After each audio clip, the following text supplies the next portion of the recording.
Good morning, everybody. So this tutorial video is going to go over the agreement types, the various agreements that a player can do. It's going to talk about the rewards for those agreements and my thoughts and opinions on which ones are the best. Now, as I have mentioned before in previous videos, I am not the most experienced player. So for a more experienced player, some agreements are definitely going to be better than others. So, what kind of agreements do we got to work with here? Well, we have the individual rating agreement, which I cannot show you because I already selected an agreement. The individual rating agreement basically is about leveling your base to base level 8 and killing a lot of ships. It is split up between frigates, destroyers, super capitals, etc. And it counts most NPC ships and player ships. So, if you like to blow stuff up, that is the agreement for you. Now, the downside of blowing stuff up, of course, is you have to risk your ships. Your ships will die as well, which can take resources and time to replace. The upside is if you are engaged in a lot of combat and wars, if you are a more advanced player, then those costs are less. Um, However, the next agreement, or not however, the other agreements are the neutrals agreement, which don't take it. I don't recommend it. I'm not even going to talk about it. It is not a good agreement in pretty much any situation that I can think of. So just don't do it. But the one that I do recommend, especially for newer players, is the Prospectors agreement. Now, you can pause the video to go ahead and read these if you want, but the long and the short of it is you take mining ships, you go to asteroid nodes like these, as well as to, if I can find one here, don't think I can, but yeah, here we go, as well as to planets. And you can use your mining ships to prospect those planets. Planets take a lot longer to prospect than the asteroid belts do, but doing so will give you between 8 and 10 prospecting points. When you prospect a mining belt, such as this crystal belt here, the total amount of resources, which you see at the bottom, goes up. And you can sometimes find resources that aren't normally present. So I have 240,000 metal, 6,000 crystal, and 1,200 deuterium in this particular space dust. But this crystal right here wouldn't have that. This crystal would have just crystal. Wouldn't have any metal and deuterium. But if I prospect, there's a chance that it does have those metals and deuterium, and those will become unlocked and mined when we go to mine it as if it was space dust. This is particularly helpful. You always want to have at least one person in your group who's prospecting, particularly when you're grouping up on bigger nodes later on, because you can turn that zone area that has, let's just say hypothetically this was all deuterium, right? Well, maybe 2 of these have crystal in them, so you can mine the deuterium, which is fine, but then you also can get the crystal that you need without needing more mining operations. So we'll go ahead and take a look at the prospector real quick.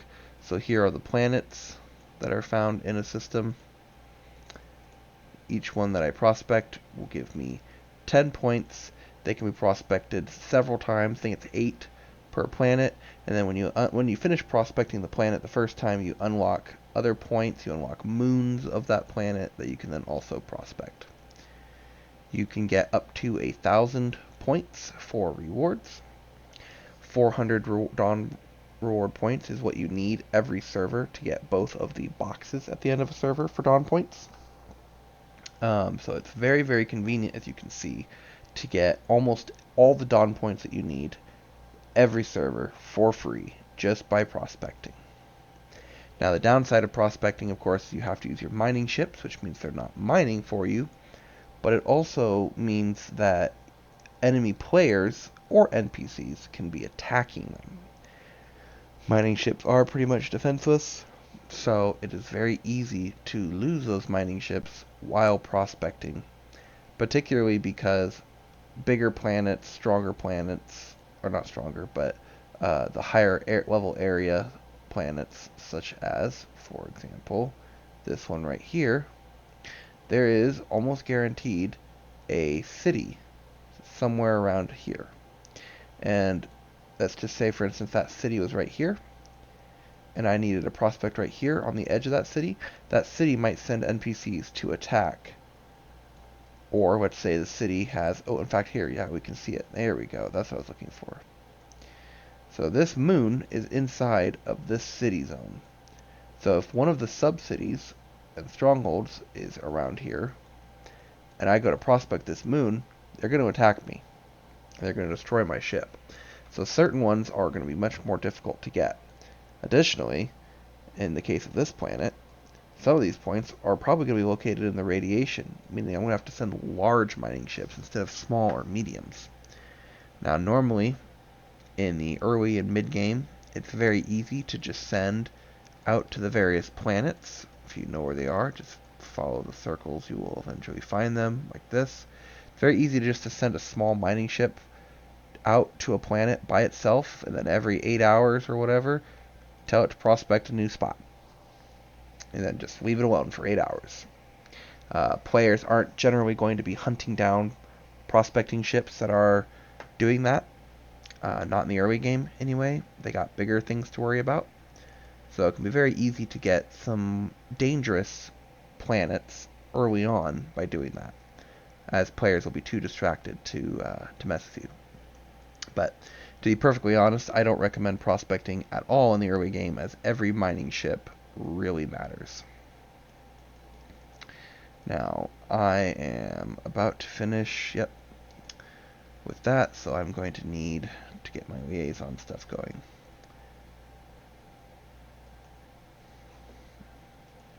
Now, as mentioned before, there are other agreements, as you saw here. We have the GMCA, which this is not a very good agreement either. This is set by your organization. They pick it when setting up communities and such. There are a few different flavors of the agreement that you can pick. We'll just go ahead and go here.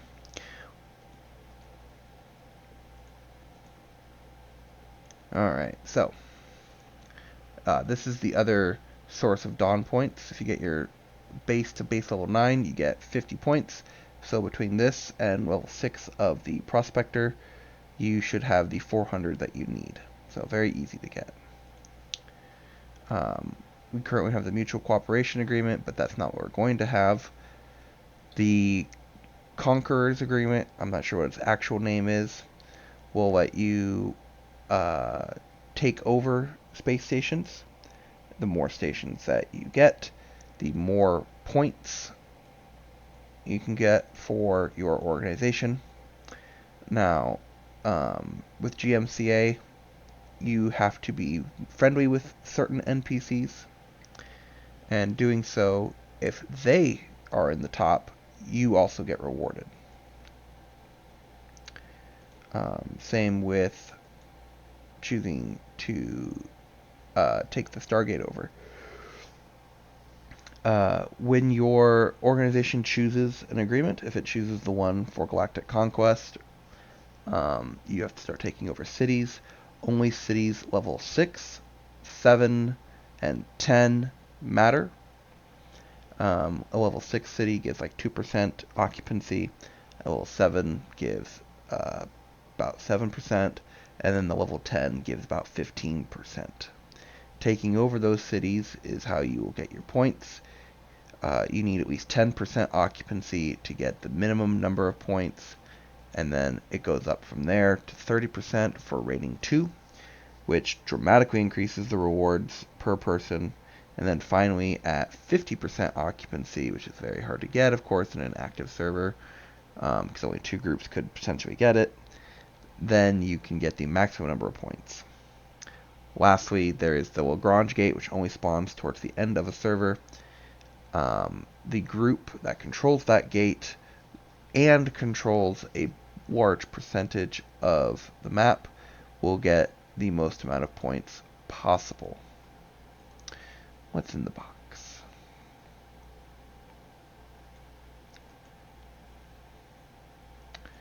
Alright. So I think that about wraps it up for agreements. If you guys enjoyed that, please let me know in the comments. It's just a shorter video while I am leveling up my base in this new server. So I hope you found the information useful, and if so, I will see you guys on the next one.